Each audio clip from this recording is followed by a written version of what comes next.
I'm Megan Skidmore. For 2.5 years, I have been talking about evolving faith journeys. I started to tire of the heaviness of this focus. I had the clear message come through. It is time for Beyond the Shadow of Doubt podcast to evolve into Living Beyond the Shadow of Doubt podcast. With the same vulnerability and unapologetic authenticity, I will be focusing on the joy in this journey, the life and the living that comes on the other side of maybe, on the other side of what's possible. I want to talk about claiming spiritual sovereignty and becoming your own captain of your vessel. Let's celebrate releasing what no longer aligns for you and connecting with your higher power and honor expanding your energy field to make room for all things new.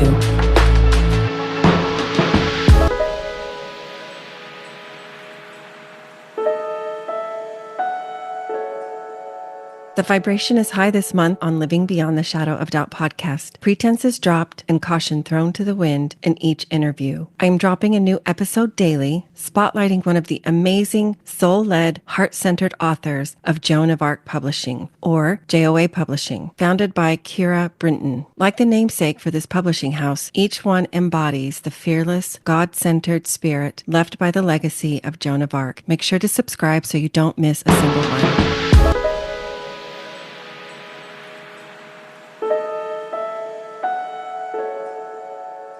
Welcome to Living Beyond the Shadow of Doubt podcast. I am so looking forward to having you get to know my friend and fellow cohort, Julia Carlson. So grateful that you could find time in your schedule to come on. So welcome. Sure. Thanks for having me. I'm happy to be here. I know you are busy and you've been traveling a lot lately, and maybe we'll even hear about some of that as we chat. But to get started, I'm going to give you the opportunity to share with our listeners a little bit about you and your background and your origin story.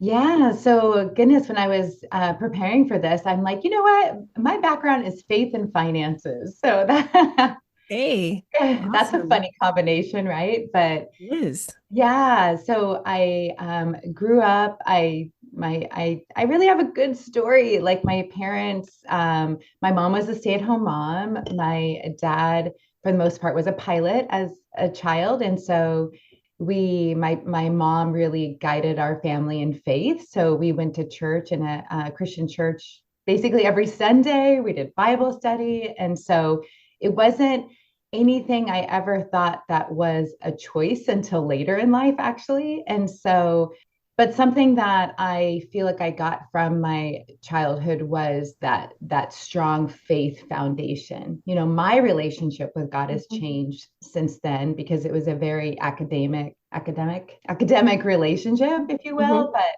and we can talk about that. And then I think because of my grandparents, they were both teachers, but my grandfather got to invest at a pretty young age and taught my parents how to invest and taught, like, I remember sitting at on my grandpa's lap watching the ticker symbol go by on Bloomberg. And so Oh my goodness. oh, that's interesting, but that's in my memory. And then when I was 18, he actually gifted me some stock. And then at the same time, I was in my senior year in high school. I had an amazing business teacher who taught me about investing, but also how to build a business and entrepreneurship. And so I had kind of all these really good forces at a young age. I got married at 19, thinking I was going to stay home and have babies. But then turned out I had trouble getting pregnant. And so I went to get a job at a bank as a teller early on. I think I was 19 at that point, right after I got married. And they had an investment department. And I just was like, oh my gosh, yes, this is what I want to do. I want to help people with their money, and got licensed, and then left the bank at 23 and started what is now my wealth management company. So that's kind of I've been married, like, gosh, going on 29 years now. I have 3 kids. Wow. And it's been a lot of ups and downs, but a good journey. I don't think I realized that money has been a part of your story from pretty much the beginning. That is not a common experience to grow up with, to have a grandfather that is teaching you the ropes, so to speak. And that's what I've realized. That's why I wanted to write my book, because I have been working with clients for over 25 years and realizing that that was very uncommon, actually, that my parents had a good, healthy money mindset and instilled that into us and actually taught us how to save money and invest. So, Mm-hmm. yeah. Yours is a very unique perspective because sometimes in the work that I do, the relationship with money is often mirrored in other relationships, which maybe you're finding that as well, but often it's connected to their relationship with their partner or maybe with their faith of origin or with their family of origin. And so I love to hear this for you. I'm happy for you in that you are in this space helping, I'll say women. I don't know that it's exclusively women, but Yeah. to move through to explore their mindsets around this.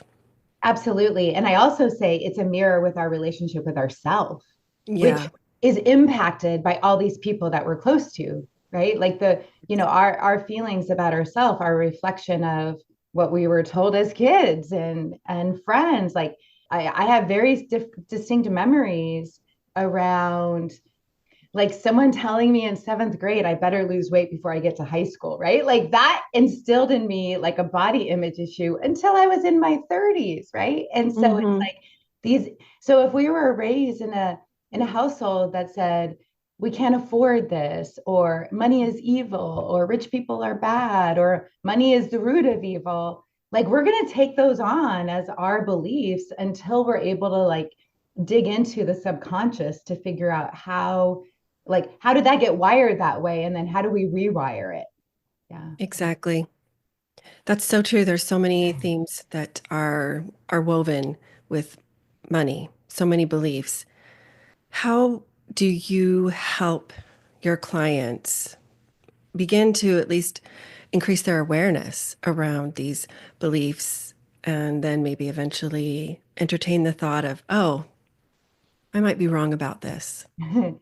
What I have found is it's really powerful for I feel like what I can do most for my clients that I can see that their mindset or their relationship with money is holding them back is simply to be a reflection back. Because I feel like there's a quote in my book, it's like when you're in the jar, it's hard to read the label.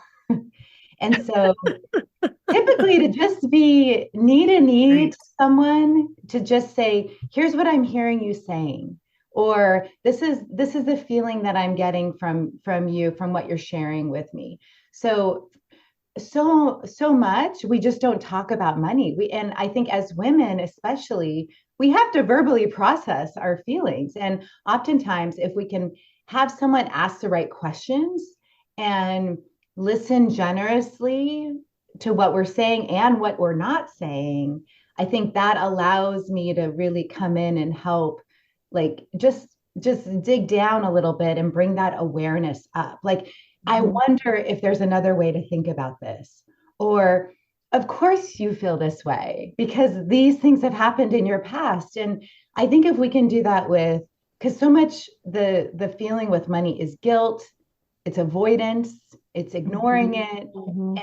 And when you actually get curious is when you can be, there's a little wonder, right? And I think when we're curious, we can start having these conversations without the shame, without the fear, and it just holds space for transformation. Because what I have found is when people just unlock, it's like a spiral learning, right? Like, oh, they get one thing and they work on that, and then they need another lesson, and then they keep going.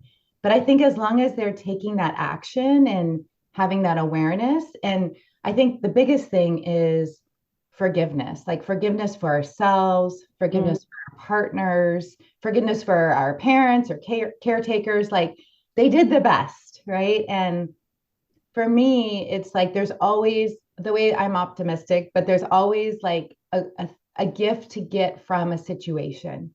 And so if we can actually get to what did I learn from this experience, then you're Mhm. able to have that past transform and not equal your future, but change for the future. So I'm just going to keep it totally real here because that's what I like to do on my podcast.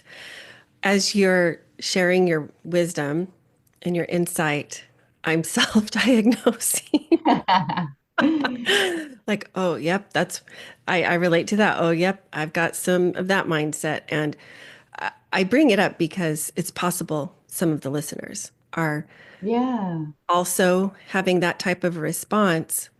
That's why I love that you wrote a book about this. You have made your insight and your wisdom available readily to anyone who wants to. Tell us about Money Loves You. That's the title of your book, obviously. Yeah, yeah. So yes, my book is called Money Loves You. Which I And love that title. I mean, yeah, I wasn't raised with that kind of a mindset. I think most of us weren't. and most of it were exactly right. And so this was actually I was doing a meditation, and in the meditation it was like a download, and I saw the name of my book on a platter.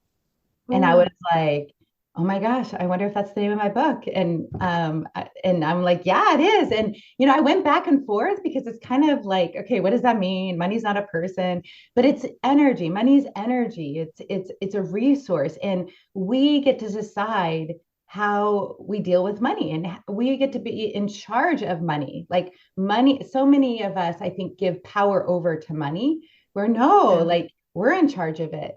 And yeah. once we do the work, once we gain mastery over it, then it neutralizes it, right? It does become playful and fun.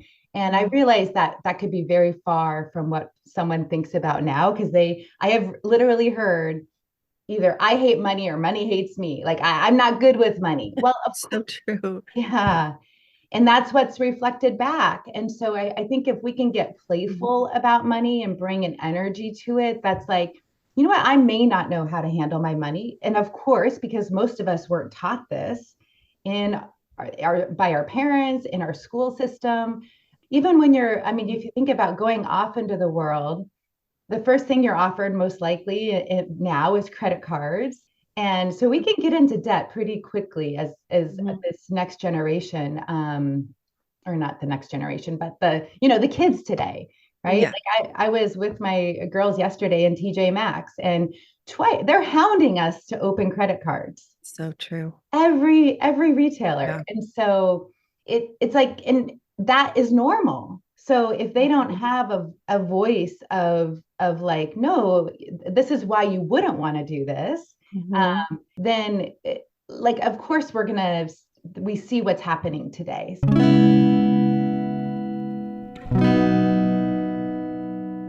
As part of my commitment to giving back, every first Friday of the month, I offer a free coaching hour. Anyone is welcome to join, and you may leave your camera off and change your name if you would like to remain anonymous. This is an opportunity to get introduced to my style of holistic coaching and what it would be like to work with me. Gain real skills, insight relevant to you, and fresh perspective on life circumstances. Each month is a different topic. For those attending, there will be opportunities for a complimentary one-off energy alignment session. Once registered, you will have access to discount codes for my other offerings. To get the link, including all the resources, register to complete the agreement at the link in the show notes.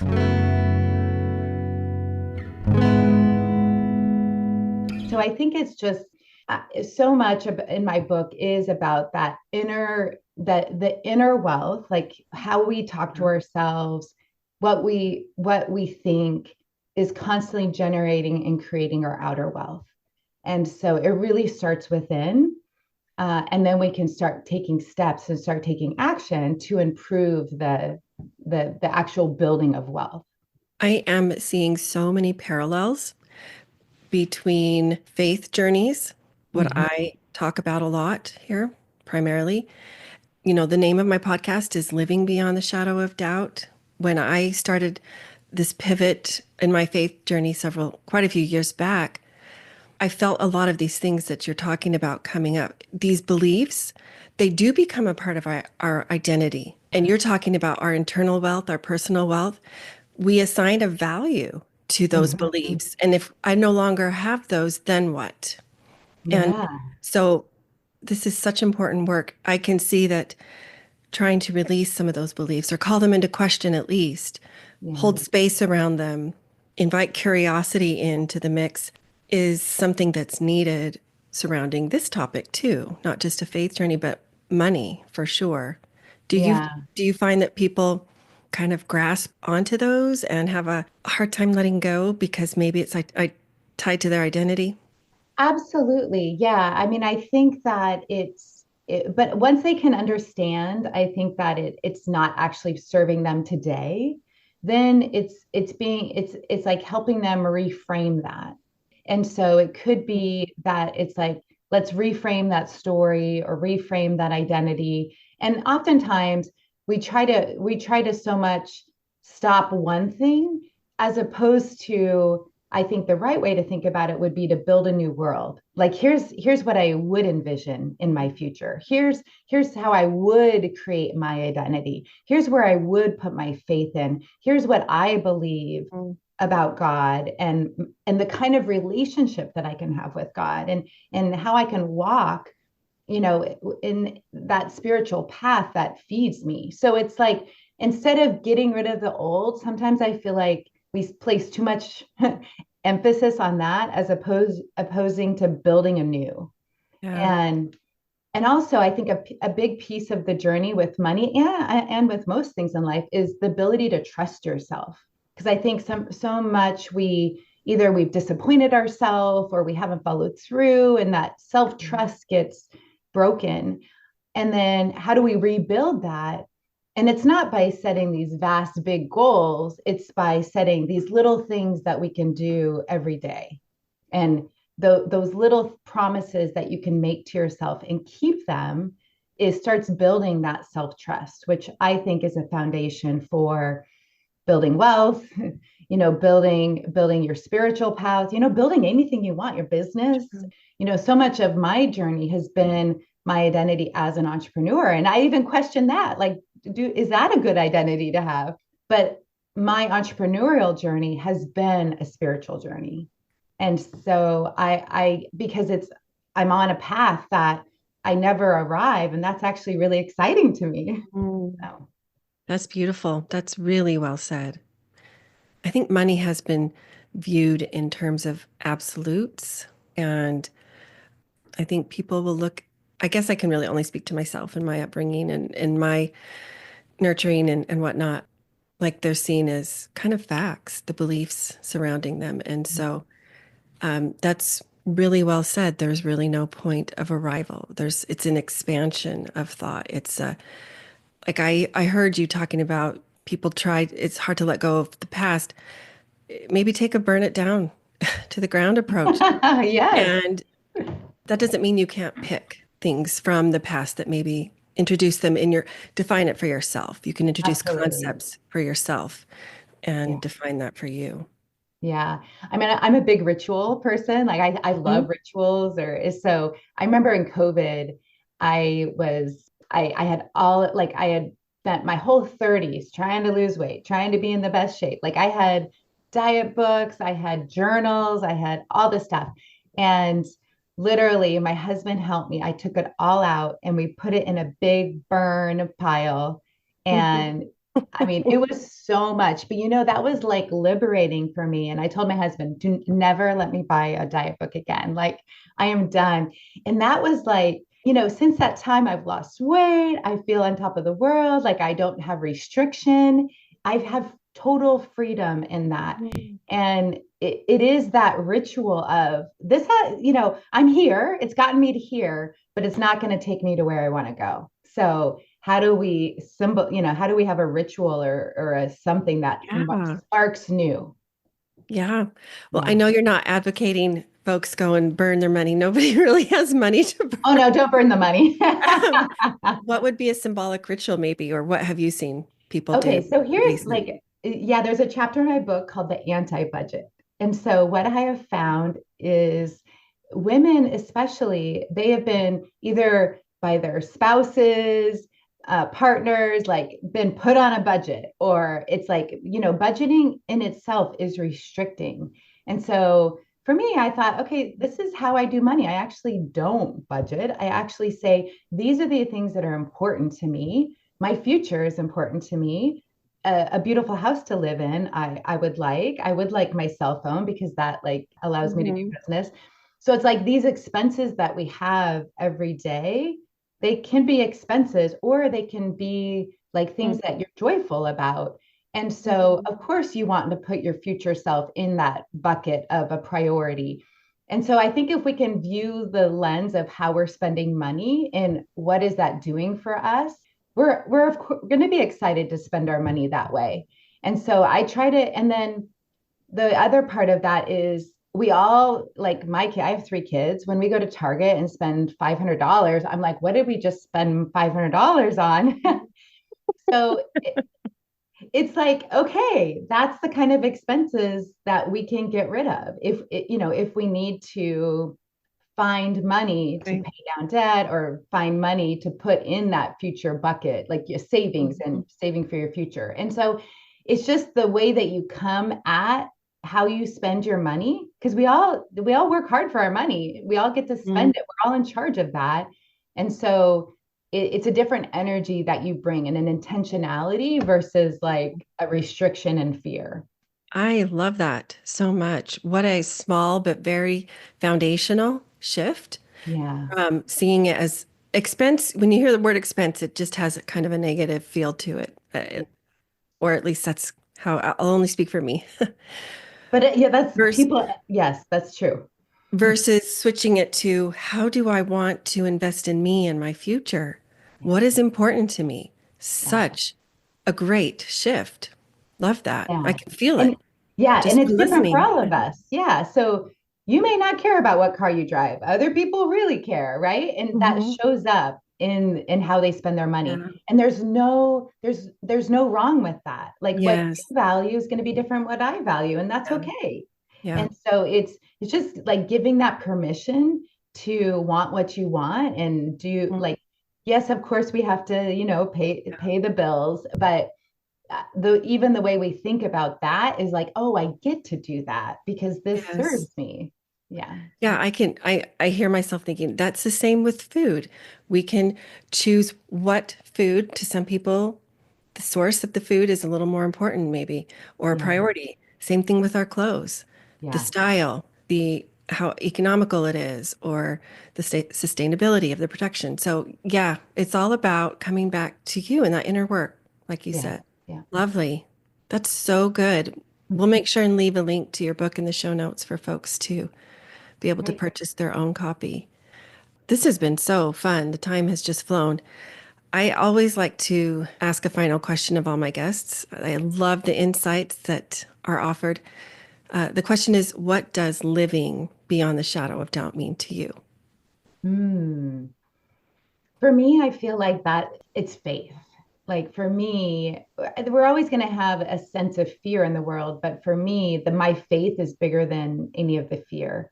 And Hmm. so just to be, faith driven and have that relationship with God to know that I am driven by a higher purpose and that just that doubt doubt leaves at that point. So yeah. That's beautiful. Thanks for sharing that. So I'm just going to throw out some for fun questions. This is for everybody to get to know you a little more personal level. Just looking Okay. for 1 to 2 word answers. That's it. Okay. So Okay. tell us your favorite book, and it can be your own if you want. I just read on the airplane because I was doing some interviews, and I'm like, dang, this was a good book. I So love I will that. say that money loves you. Okay, way to build that internal wealth. There you go. Yes. Are you an introvert or an extrovert? Hmm. I would say an extrovert, but I love my introvert time. Same. Who is your favorite artist? Ooh. Let's see, I love Lauren Daigle Mhm. and Adele. Both are great singers. Yeah. Mhm. And are you a morning lark or are you a night owl? Morning Lark, thanks to my husband. Yes. Love it. Tell us your celebrity crush. Oh, I really don't watch a lot of TV. That's fine too. You don't have to have one. I would say back in the day, Matt David. He's a Okay, great actor. that Yeah. works. And do you do still or carbonated water or diet soda or some other drink? Still water. And then finally, the furthest place that you've traveled. Sri Lanka. Ooh, that's a first. Very cool Wow. place. Yeah, Ooh, I'll have to talk to you about that sometime. That's very cool. it was magical. Yeah, really cool country. So, if folks had questions for you, wanted to connect with you and all of the things, what would be the easiest way for them to do that? Sure. Well, my favorite social is Instagram. So my handle is the Julia Carlson.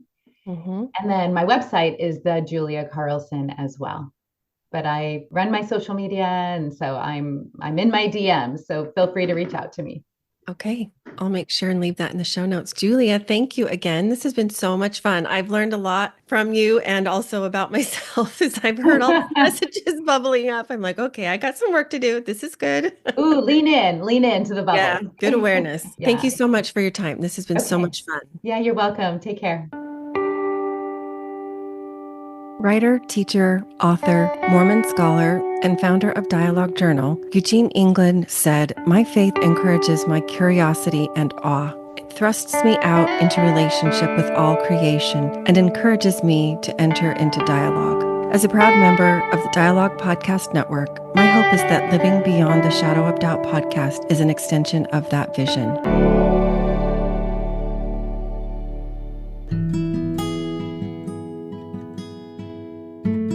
Visit meganskidmorecoaching.com to find this podcast and additional free resources, including the link for a complimentary coaching session. Follow me on Facebook or Instagram for more, or to send me a DM. Help the podcast grow. Please follow, review, and share with a friend.